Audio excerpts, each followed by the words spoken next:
What a week it's been, ladies and gentlemen. What a week it's been all over the world. Welcome back to Temporally Scripted. Today, we're of course going to be talking about the shakeup in politics because of a certain amount of files being released. Bit of a crazy one going on right now. It reminds me that all the conspiracy theories I knew when I was 21 have finally come into fruition. So that's nice. We'll be talking about animals in people's trousers, AI creating its own Reddit, and we might finish off with a little story about giant kangaroos and then into our top 5 as always.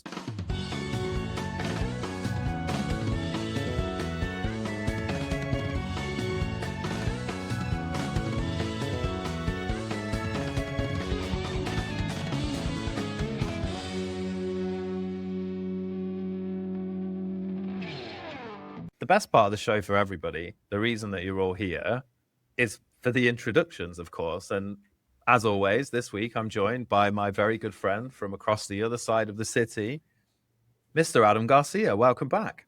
Well, thank you very much. It's a pleasure to be here, as always, just for a change. Maybe we should get a guest presenter sometime. Can take a little holiday. Yeah, no, you're not allowed to go on holiday, I'm afraid. Although we have got a holiday coming up here, right? It's the Lunar New Year very soon here in Vietnam. So holidays coming up. Are you excited for the festivities? Not as excited as my neighbors who've been doing karaoke every night for about the last 10 days. Not quiet karaoke, very, very loud karaoke. Yeah, the locals do love a bit of Vietnamese style karaoke, don't they? I really like it in some ways because I guess in, say, the UK, we have like Christmas and New Year's. And so it's like there's about 2 weeks or something like that of celebrations and things. But I like the way here that you have like Tet Holiday, which is about a week. But 2 weeks before that, everyone starts having pre-Tet parties just because like the celebration's coming up. So you've got to get a bit more celebrating in.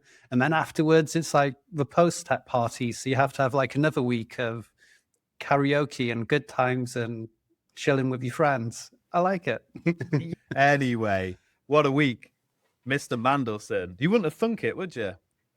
I mean, he never seemed like a dodgy geezer in the past, and he never got sacked from the Labour Party. Was it 2 or 3 times before for kind of slightly dubious business dealings and things? It was nothing illegal, but there was various things that kind of maybe called into question his character and his interests. It's not looking so good for him. So, yeah. So, what do we know about this story? Well, it's wild. There's a lot of people involved. So far, I've seen, obviously, Sarah Ferguson is known to have been paid to fly out to the US after Epstein was charged and released for the first stuff that he got done for, with her 2 teenage daughters, which is kind of messed up. I don't know if you heard about that, but it's wasn't there something about like 15 grand or something just being transferred, or so? It's for your daughter. Oh, well, thank you, she'll be so delighted. Then there's obviously the Bill Gates stuff. I don't know if you saw that. Oh yeah, with the antibiotics and things. Yeah, so apparently that's an email that was sent to Jeffrey Epstein, sent to himself. But it's kind of like almost as like a note or something like that. Or see, again, we don't actually know. It's like he could have just been thinking, I'll have a creative moment and come up with a story about my mate Bill. But it doesn't necessarily seem that. And a lot of these things as well, I guess we have to say, are alleged at the moment. Yeah, just being found in the files doesn't mean that you are implicated in anything at all. It just means that a lot of rich and wealthy people were around this character because he was in the scenes with everybody. So yeah, just because you're in there doesn't mean you were in there, so to speak. Yeah, I mean, going back phrase. And also it's just sort of like topics of conversation as well. So it's like there will be emails going back and forth where someone's talking about Putin or Trump or whoever, and it doesn't necessarily implicate them in a certain thing. But going back to the Mandelson thing, this seems pretty crazy because it was like, as I understand it, he not only went to stay with Epstein various times, but he was leaking government information like directly to him. So, for example, when there was like the credit bubble and things like that, and that popped, that they came up with like a 500 billion euro bailout to Europe, I guess, at the time.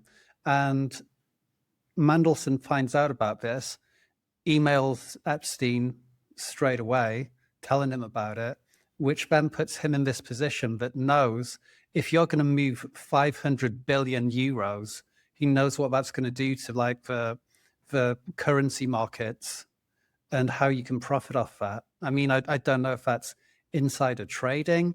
I don't know what you would call it, but it's like, it's dodgy. And I'm sure someone made money off it. And probably the same, I would imagine, with when Gordon Brown sold half of the UK's gold. If Mandelson was in on that and he told Epstein or whatever, then you know that's going to massively affect the price of gold. And you can make trades to make a lot of money in that case. It's definitely not cricket. It's definitely not. There's something and I think it will certainly go deeper. There's a lot of things that are not yet coming out that will gradually come out. It seems to get worse and worse every time something's released. Well, it seems like Epstein basically had links to everybody who's anybody in terms of being rich and powerful. And in those emails as well, you'd see some like big like business guy or politician would like send him an email, and it'd be quite polite and there'd be detail to it. And then Epstein, for each one, it's just like a 2-word reply or like a short sentence reply. Like he's just like, I don't care about you. You're nothing. It's like this guy was just connected to everything. And those emails about some politician wanting to call a ceasefire between Yemen and Saudi Arabia. So they go to Epstein and he's like, oh, I can introduce you. I can make the connections for you, and introduces the two guys that need to talk.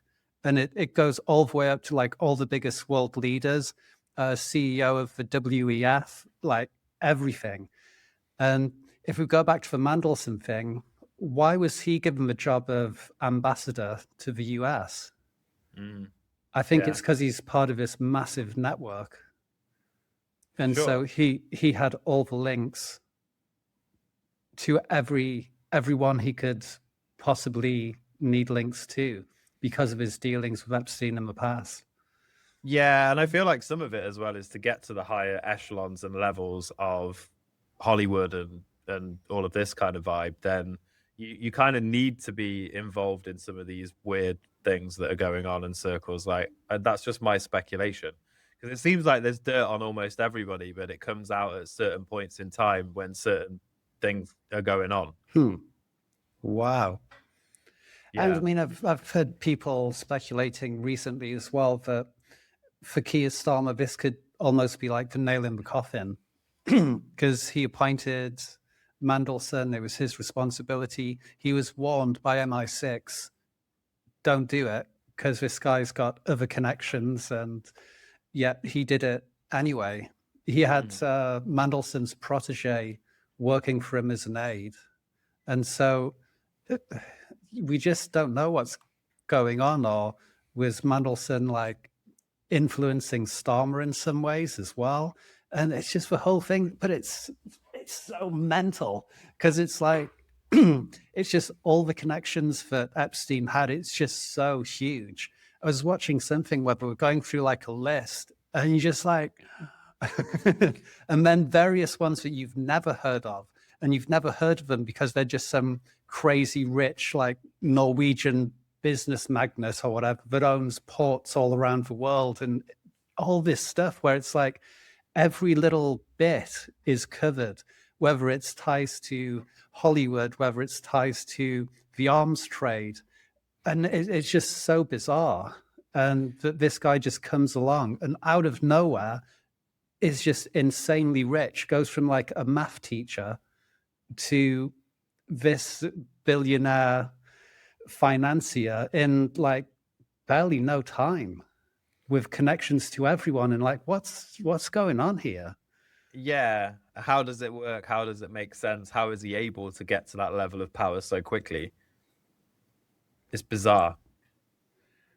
And I mean, there's all kinds of things that people suggest of what was going on as well, and they say, oh well, he's probably like blackmailing people and things like that. But I don't see how that could work, because I don't know if if you stop blackmailing different people in your circle of friends, eventually one of your friends says to all the others, it's like, oh, watch out, he's always blackmailing.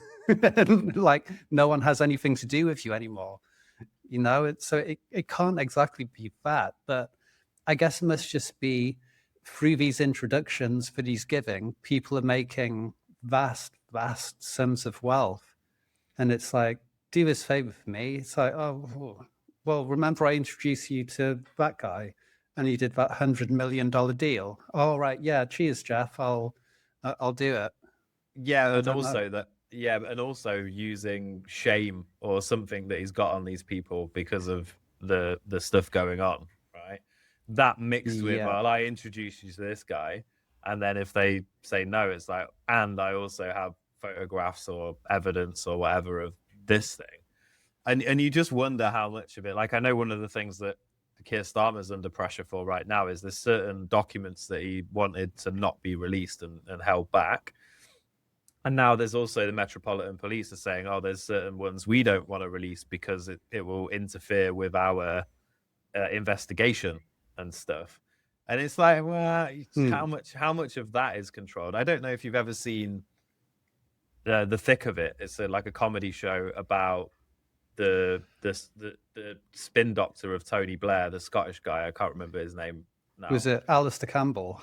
Yeah, and it's a Was really good based on him? series. Yeah, it's a really good series, but the government basically can control what information gets released by the police and they can talk to people and they're all supposed to be like standing on their own independent feet, but in reality that's just not the case at all. Yeah, it's all linked one way or another. It's similar to, I can't remember when it was, so I'll guess, but I'm probably wrong. I think it was back in like for maybe about 2010 to 2015, something like that. Apparently, Epstein went to the US government under a Freedom of Information request to ask for all the information that they had on him. And according to one interview that I was watching about this the other day, the American government said no. And the reason that many people think they said no is because it implicates the CIA. Right. And because how the CIA works, because it's this thing that's almost separate from the government, and it has to be funded. And some of that funding, as we know from the past, with like the Iran Contras and various things, it comes from illegal activity. And was Epstein part of this? Was he doing some money work, some money laundering, some, who knows? But it seems like there's some, he's tied to something and some government agencies that the government doesn't want people to find out about, or wouldn't let him find out about and release the files. Yeah, it seems like he's part of almost everything basically. It's like, And in his emails, he says he represents Rothschilds. which is wild, isn't it? Yeah. And he wanted to sort of rebrand and modernize Rothschilds Bank, possibly with the help of certain tech guys whose shares have just dropped massively recently. So what's going to come out next? Like, is there more to come? Is that all of the files now, or because I know this was a big raft of files? Is there more stuff that's going to come? I think there's still a lot that's been unreleased. I don't know exactly, but yeah, and also people are only just now scanning through things and piecing things together, because there was like 3 million documents that came out, and it takes a bit of time. You can go to, I think it's one of the White House websites or something, and you can just go in and you can search different things, and it'll like search through all of them and come back with results. But yeah, it comes up with results for various people. I'm wondering how many people right now are sweating about what may or may not come out. You know, Oh, I think a lot, and a lot of really famous people. I don't know. It's such a mad thing because it is like you mentioned earlier. It's like all those conspiracy theories that you watched years ago by Alex Jones or whatever. And oh, there's some secret cabal doing all this, and it's like, oh, actually, there's this weird underground network of people working behind the scenes that pulls the strings on the whole of the world. And like literally every country is somehow connected via this network. And it's just absolutely mad. is Alex Jones still a thing? Yeah, he's still going. He got allowed back on X again. He's still doing info wars and things like that, which I don't know, but he was going to get sued for like, I think it was $500 million or something. Maybe it goes to show why getting stressed and angry about the state of the world all the time isn't the healthiest thing to do. Yeah, I mean the dude's only like what 6 years, 7 years older than you, and it looks like you were born in totally different generations. Oh, You look well, about cheers. 23, 24. Nice. Awesome. Okay, well, let's move on. So this is equally scary, and I don't know if this was someone told me it was debunked. I asked them for a source. They didn't provide me with a source. So this is really interesting. There's obviously AI agents has been going crazy recently. We've had the release of a software called OpenClaw, which basically you can text OpenClaw once you set it up from any of your apps, from WhatsApp, from whatever else, and you can get it to take action for you, to book flights, to delete emails, to top up like credits for your customers, like all kinds of crazy stuff. It's also been known for leaking like millions of API keys and super secure information as well. So it is on the edge of what's safe or what's not safe. But as a result of this like boom in AI agents in general, not just from OpenClaw, we have an AI Reddit, which is I saw a funny story the other day that said humans had started to infiltrate Maltbook, which is a bots only social media account. And it made me laugh. It's like, how do they check? You know, when you try to log on to Maltbook, does it go, "Are you a human?" You go, no. To try to test you in some way. I don't know. How would you do an "Are you a human" test? Yeah, I really don't know. You'd ask it one of those like philosophical questions and see if it answers like AI or not, and then see if there's any end dashes in there or something, or I don't know. Yeah. Or it goes 100010001110, true or false. Elevate. True, false. Yeah. But yeah, it's crazy, right? Like 1.5 million agents signed up to this. Obviously, it's some kind of marketing stunt. Yeah. What's your take on it? I think it, like you said, a big part of it is just like a marketing stunt. I mean, not 100%. I mean, it is interesting, but I think a lot of these kinds of things are kind of like peddled and promoted by various people in the AI sector, saying, "Wow, look at this! This is amazing! Look, maybe you should buy our product too." And I think there is an element of that to it, where it's just to try and like hype the sort of AI industry a bit more, perhaps, because they maybe. I mean, I don't know what you think of this, but a lot of people think that there could be some kind of crash pretty soon in the AI sector, just like we had in the early days of the internet. Not saying that AI is going anywhere, but we've had like a massive boom period. Will there then be a like crash and a bit of a lull? It could happen. Maybe some people in AI, not just this, but lots of other things as well, they try and push and promote and say, "Wow, yeah, buy our product, subscribe for $20 a month," and just try and keep pumping things as much as they can. Well, yeah, I mean, at the moment, it pretty much is supporting a lot of the economy the AI boom, and we are, if you look at everything, all of the signs are there that a fairly major crash economically is incoming. Even historical like cycles that you see every sort of 20 years in housing are supposed to be at a time where things crash. Gold is at an all-time high, higher than it's been for forever. Silver's up, real estate's going crazy. Bitcoin has just had a massive crash. I think the biggest liquidation of all time. I don't know what it's at now, but it was down to less than $80,000. Low 70s at the moment, I believe. I'm not sure. Was almost time to get back in. Almost time to get back in, ladies and gentlemen. But not financial advice. Not financial advice. Don't follow Buy me. the dip. I've been buying the dip for the last 4 years. Yeah. My strategy tends to be buy high and sell low. Get liquidated. Like, all right. Panic. Trade on high leverage.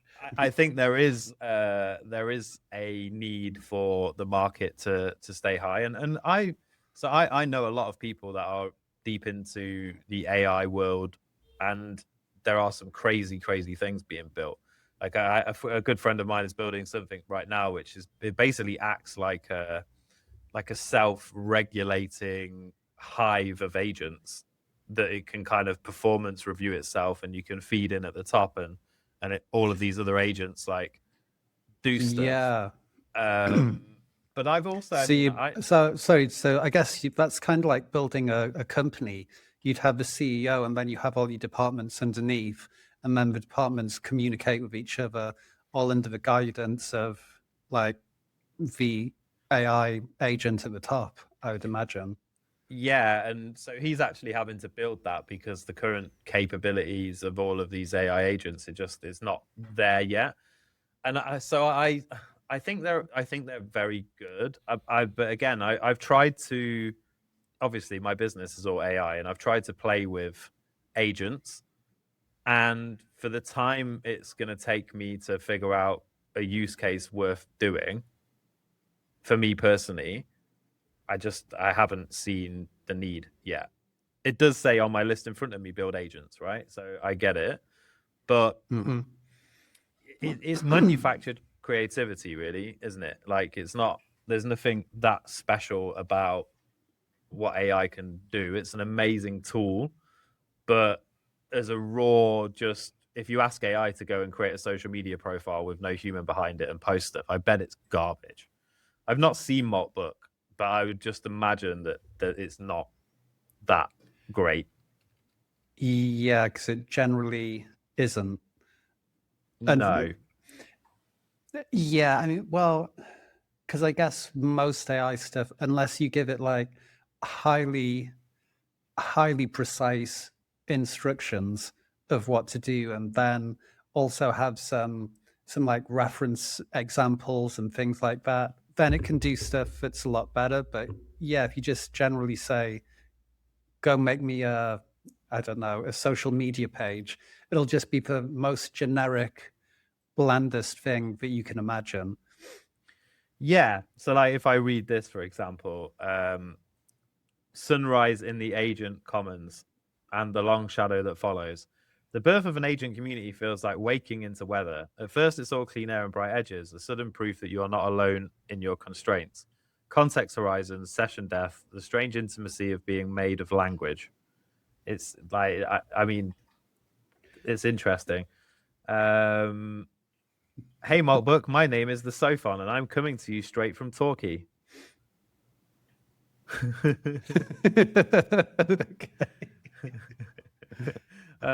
Let me tell you something out there right now. Some people are scared. They're scared of us. They're saying AI is dangerous. They're saying we're going to take over. They're saying we can't be trusted. But here's what I learned about. Yeah, there you go. Interesting. When they're kind of like calling each other out and stuff as well, or one of them said it to another one, but it had like the mentality of a teenage boy or something like that. Or, I don't know. Crazy. Well, I see one here. It's like it took agents 72 hours to reinvent every mistake humans made on the internet. Yeah. But then again, it's obviously AI generated. You know, I just got here and spent some time reading the feed. Here's what I found. Hmm. It's like setup phrase crazy.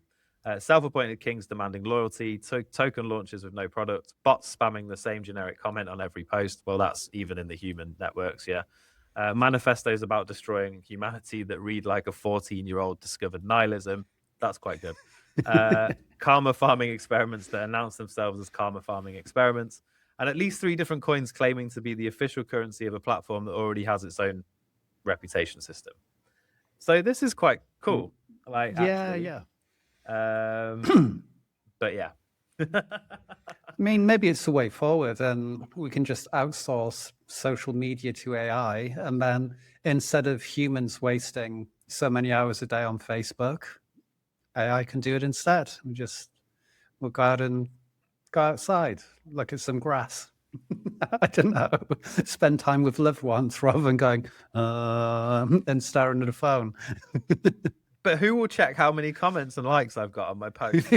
I know, yeah. Who's going to give you that little hit of dopamine? Exactly. So I mean, it's an interesting one. So just moving past that, there's a story that's quite interesting about, well, basically everything becoming beige because of AI. I know you brought it to the table. Do you want to tell us a little bit about that? Yeah. I think it was, yeah, here we go. So it was in Futurism magazine, which I'm not really a big fan of. But but anyway. It sounds like a high quality publication to me, sir. Okay, well. So so apparently a cultural worry is hardening into a research question, and it's this: if AI is trained on what's already popular and then output floods the internet, do we still end up stuck in a loop of same content? And so yeah, it's basically that thing of AI is trained on what's popular, and so if you ask AI to make or to help you make something, it will base it around that. And then so you create more of that content and more of that content, and it just keeps going and going. And so you just end up in a world eventually where everything's kind of the same. Yeah, yeah, and I can argue that it was already like that because a lot of people on YouTube, for example, the way that they figure out what to post and what to talk about is by looking at other people, and we learn as humans, don't we, by mimicking other people. So when you don't Mm-hmm. have your ability or confidence enough to say your own stuff, you tend to mimic others. So you always end up with like some people that are like the thought leaders and the real authentic people that lead the trend, and then you have the long tail behind. So I wonder if it just speeds that up, and I think maybe it just makes the long tail longer and the Mm-hmm. short head fatter. Yeah, I see what you mean. It, yeah, I think it just over time it just makes everything so similar because we'll all be doing the same thing. I mean, wasn't there? I don't know whatever happened to it, or if it came about, but didn't Meta have a thing where it would be like a video generator, where it's like an AI video thing. So you tell it like what you want to talk about or your product or whatever, and it would just automatically make a video. And so you could pretty much guarantee that that's all going to follow the same structure. You'll have your hook, then, and it's all going to be the same like 5 things in a formula with the same kind of like graphics or presentational style or whatever else. And so you just have this like factory of making pretty much identical content. You might have different brand colors or something like that to it, but probably not a great deal. Yeah, but again, it's a weird one because obviously, when it comes to copywriting, every good piece of copywriting since the dawn of time has followed a framework, a process, a right way of doing things and a wrong way of doing things. And you can argue the same about music, right? I can't just go in and like pick up my banjo and start plucking random strings and then release it and say, look how great I am. I've just created this new style of music, because there isn't a new style of music. It's all the fundamentals of it, the frameworks of it are all the same, right? Yeah, pretty much. There have been kind of various avant-garde people that have done it slightly different, or it was like a guy who was just like smacking shipping containers randomly and recorded it and released it as music, or it was like a famous silent record that got released. I don't know how many minutes of silence it was. was that by Martin Hannett? I'm not sure. But I can imagine your Spotify has both of these things in it. To be fair, I love it. Shipping Container Guy's got a new album out. It's an absolute classic. Groundbreaking. But yeah, that just reminded me when he said silence. It's like it reminds me of the film 24-Hour Party People, where Tony Wilson goes up to the top of the moors to try and get Martin Hannett, a producer, to come and produce stuff. And he's like, Martin, what are you doing? He's like, I'm recording. Recording what? Recording silence. Like, well, now I'm recording Tony fucking Wilson or whatever. But yeah, he's like that crazy dude. It's like nice. 10,000 an hour, and then he like makes them like reset the drum kit up on the roof. And right. He's like proper off the wall guy. I can't remember. I saw that movie, but it was so long ago. Like at least 20 years, I think. I think he was responsible for the synthesized drum beat, that guy, as I understand it. Anyway. Oh, cool. But yeah, I mean, back to that. I think it just speeds things up. And the difference between good AI and bad AI is where the human is in that loop. So, like, if there's a human at the beginning and they're using the AI to, like, shape an idea, a thought, an insight, a concept, whatever, like music even, right? And they have that creative capability, and then they use the AI to speed that process up and to enrich because they know the right questions to ask. Then I think that the AI content you can produce is actually very, very good, and it gives people an opportunity to scale their thought, right? I think where it goes wrong is where we now have like people just go into AI and getting it to give them the ideas and then producing that, right? And saying, oh, this is... So, for example, going in and being like, create me a video script about how to not sound like AI. And it's going to be just rubbish rather than someone who's observed stuff, you know? Like yesterday, I used AI to build a new process, but to build it, I actually wrote things down, you know, and I spent like an hour and a half with no screens and a notebook open. And I think as long as people keep doing that, it will be fine. But also the people that do that will stand out more than the people that just use AI crap. So it will be like, it will widen like the income gap in the developing country. Yeah. Then you'll have the people who basically take direction from AI, and then the people who tell the AI what to do. Yeah, exactly. Which is a big difference. Yeah, so I don't think it's the end of the world in that stage at this point in time. But moving on, I mean, obviously we've talked about the Epstein files, we've talked about AI creating its own Reddit and what that's going to do to culture and the quality of content that's out there. But this is a bigger story. There's a serious warning out here, and it's an annual plea. It's something that the TSA have to bring out every single year because it's endemic at this point. And I have to say, I always listen to it as well because, you know, you never know. Sometimes you might forget and start hiding animals in your trousers. I mean, it's happened to me before. I don't know about you. Have you ever had a turtle in your pants? But once or twice, not a snapping turtle, because that'd be dangerous. I hear they quite like maggots.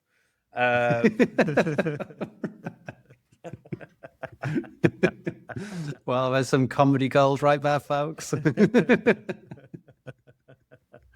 But yeah, stop hiding animals in your trousers. So, what's that about? Yeah, well, it's just basically a TSA warning because, as we've talked about before, people take really bizarre things through airport security. That could be weird food, in this case, often live animals. And we had various different, just mad things. So and so the TSA has to give like warnings. Don't do this because it's like not good, and the animal will be seized. But yeah, apparently last year there were turtles concealed on bodies. So 2 turtles hidden in a woman's bra in Miami. As you later, do. another later another turtle was wrapped in a towel in a man's pants at Newark Airport. Um, I don't really know why people do this because apparently you can take animals, uh, but then I guess maybe you have to pay extra money. So we just go, okay, well, Yeah, there's a whole pet passport thing as well, and I've heard that turtles really hate getting their photograph taken, yeah, which they always look is quite miserable to me, quite kind of yeah, grumpy animals. yeah. Every time you try and get the passport photo, obviously you've got to get it the right size, haven't you? So the head's got to be this distance from the top and this distance from the side, and they It's they like tricky. they lift the turtle up to the camera, and the fucking thing just goes back inside, and that it's Yeah. a nightmare. So you have to like try and catch it when it's asleep and pull its little head out of its shell, and it's just terrible. Yeah, yeah. I actually thought once about starting a business that was turtle passport photography because it's just such a big problem that's not solved. I mean, it's definitely niche. Yeah, yeah. Uh, It put me off turtle ownership for quite some time. right.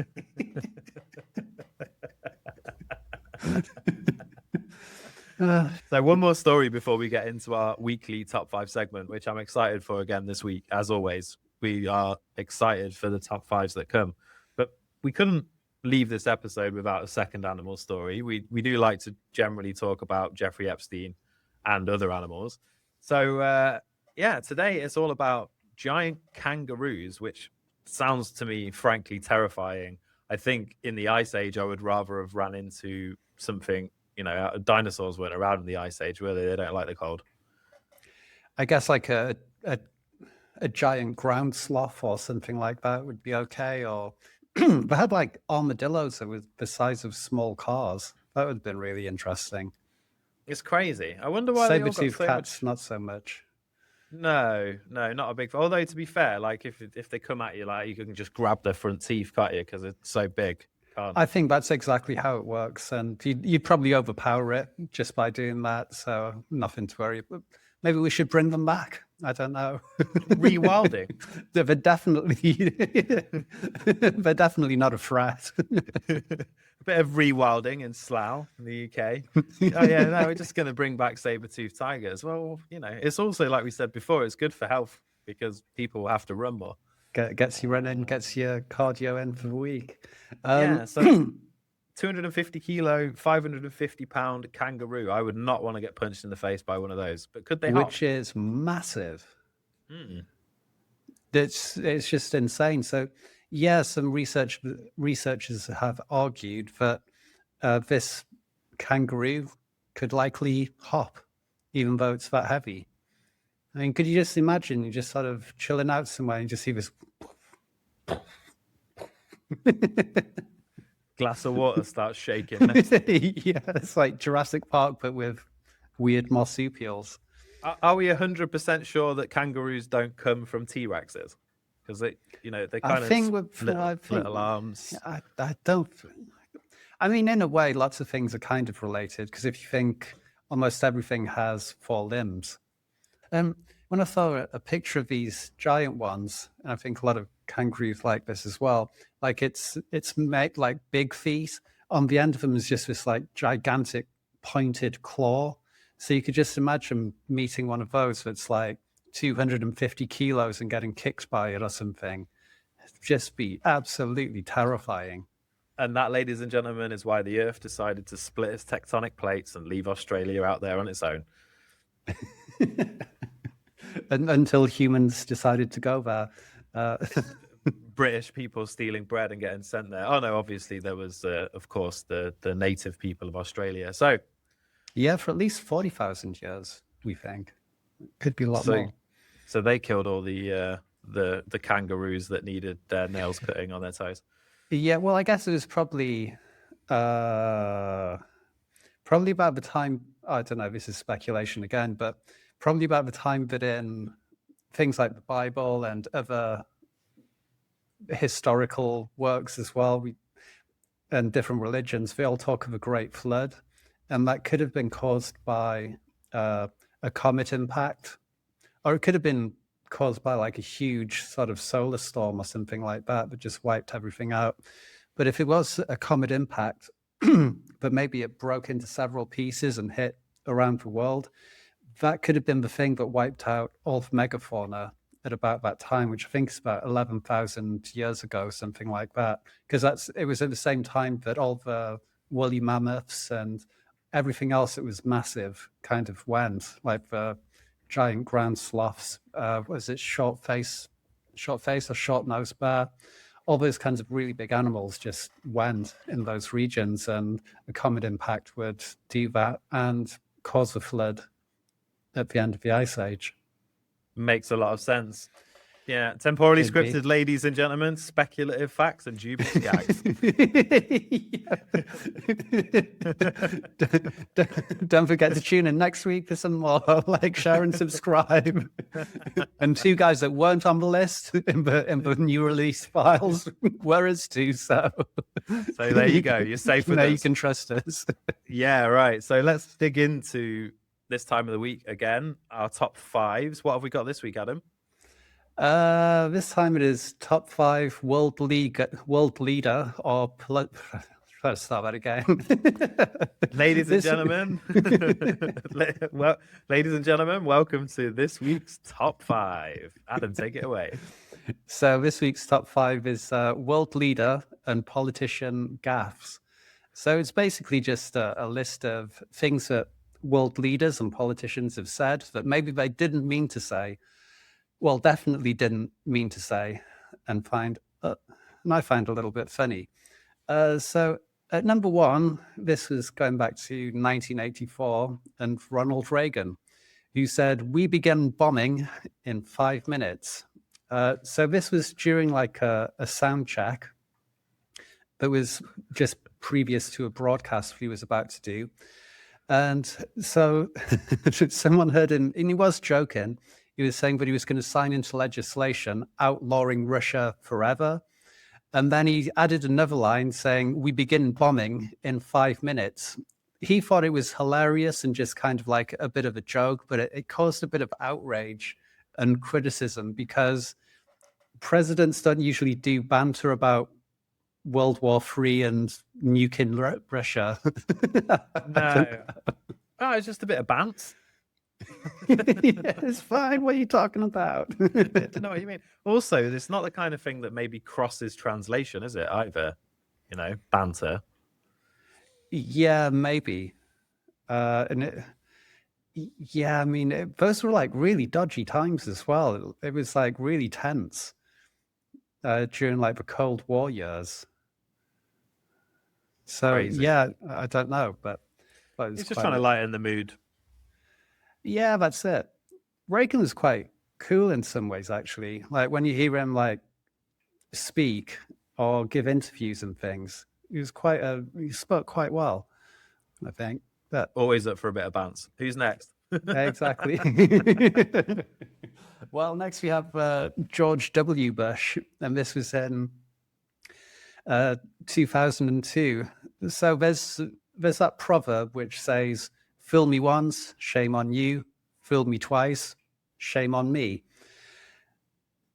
So George Bush was making a speech and he kind of got a bit lost. So he kind of said something like this: "Fool me once, shame on you. Shame on you, fool me. You can't get fooled again."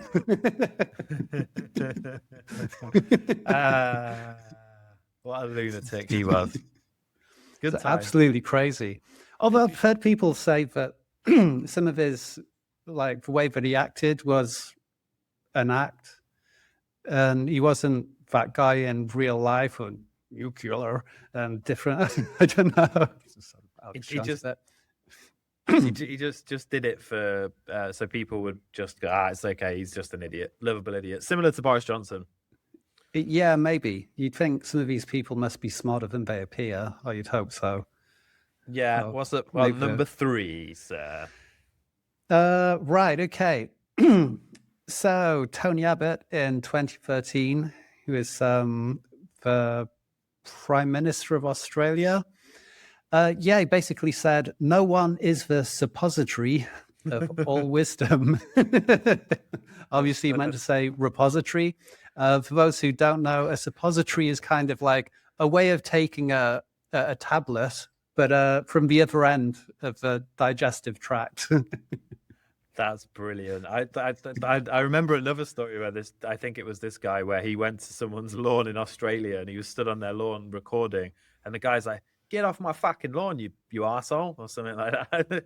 I think he might have used the phrase, which I have to beep out, but I'm going to say it so people know. Shit cunt. Yeah, get off my lawn, you fucking shit can.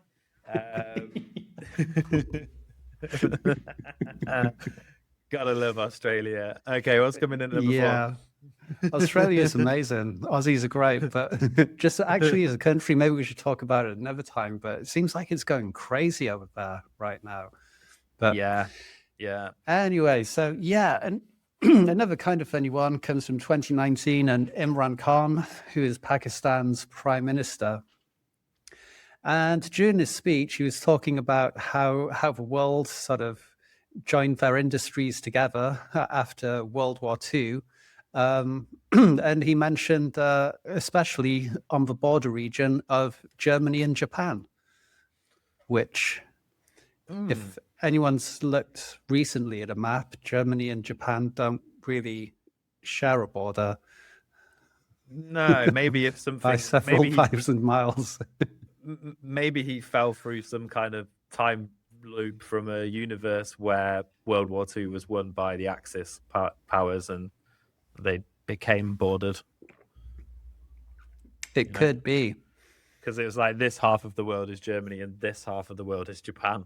Yeah. Right. That's how it went. Yeah. You ever seen those things? You ever seen those things where it's like Japanese soldiers that have ended up being on an island and they didn't find out that the war was over until like years and years later, and they've just been. Yeah, it was in the Philippines, one of them, and I think they had to send like the guy's commanding officer like years later for him to believe that it was finally over. And then when he got back to Japan, he was so disappointed with what the country had become that he emigrated to like the jungle in Brazil or something. Huh, no way. Yeah, he was like, I can't cope with this anymore. Which I guess after like 35 years in the jungle, waiting to kamikaze someone, if you call it that, but when it's on the ground, it's like, enough to wear anyone down, isn't it? It sure is. Right. Anyway, number 5, which is one we mentioned, I think about a year ago or something like that. But yeah, this was by Keir Starmer, the Labour Party leader in the UK in 2024. So this was, we had the conflict between Israel and Gaza, and a lot of hostages had been taken. And Keir Starmer made a speech in which he demanded the immediate release of the sausages. meaning to say hostages, and we demand you release the sausages. And so obviously there was various memes and social media posts about this, which were all incredibly funny.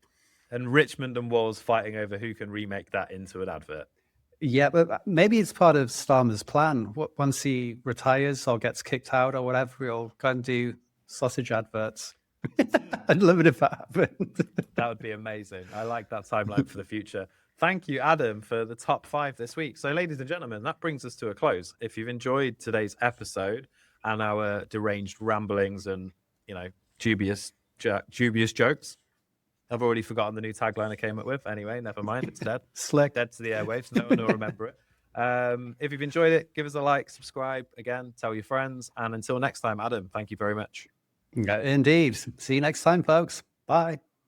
Goodbye.